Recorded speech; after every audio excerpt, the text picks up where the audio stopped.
Bob Fortune was the kind of deputy whose name fit him perfectly, not because he relied on luck, but because he made his own fortune through discipline, courage, and a deep sense of duty.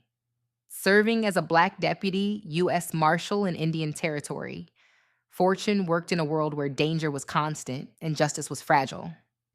Yet he carried himself with a quiet confidence that made him one of the most dependable lawmen of his time.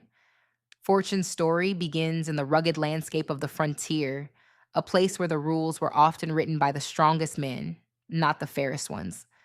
But Fortune believed in something different. He believed in the law. He believed in order. And he believed that every man, no matter who he was or where he came from, deserved to be held accountable for his actions.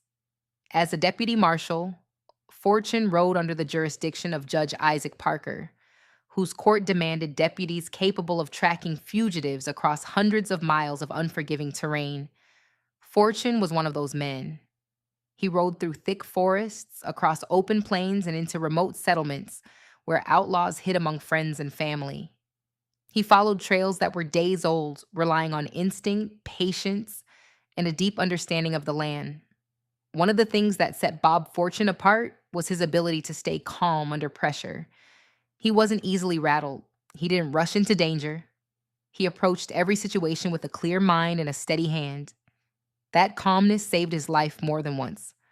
It also saved the lives of the men he arrested. Fortune believed that justice didn't require unnecessary violence. It required discipline. It required restraint. And it required a deputy who could see past the heat of the moment.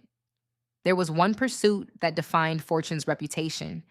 A fugitive wanted for a violent crime had fled deep into the territory, hiding among a group of men who were loyal to him.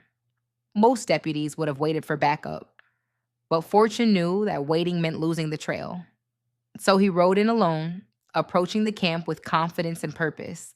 When the men saw him, they reached for their weapons. But Fortune didn't flinch.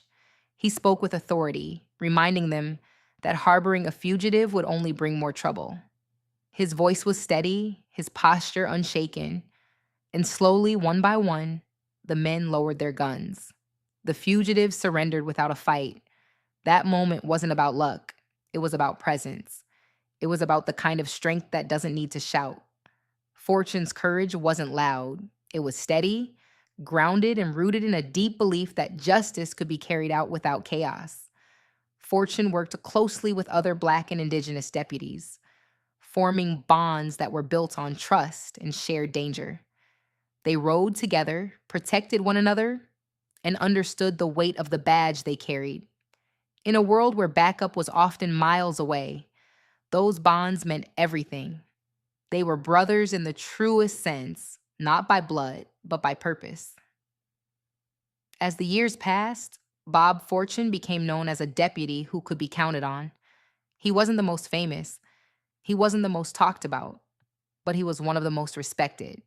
His work helped bring stability to a region that desperately needed it. His presence reminded people that justice wasn't just an idea, it was a promise, carried out by men who believed in something bigger than themselves. Bob Fortune's legacy is one of quiet strength, unwavering discipline, and a commitment to justice that never wavered.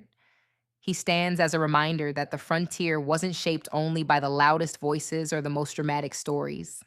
It was shaped by men like Fortune, steady, courageous, and determined to do what was right, even when no one was watching.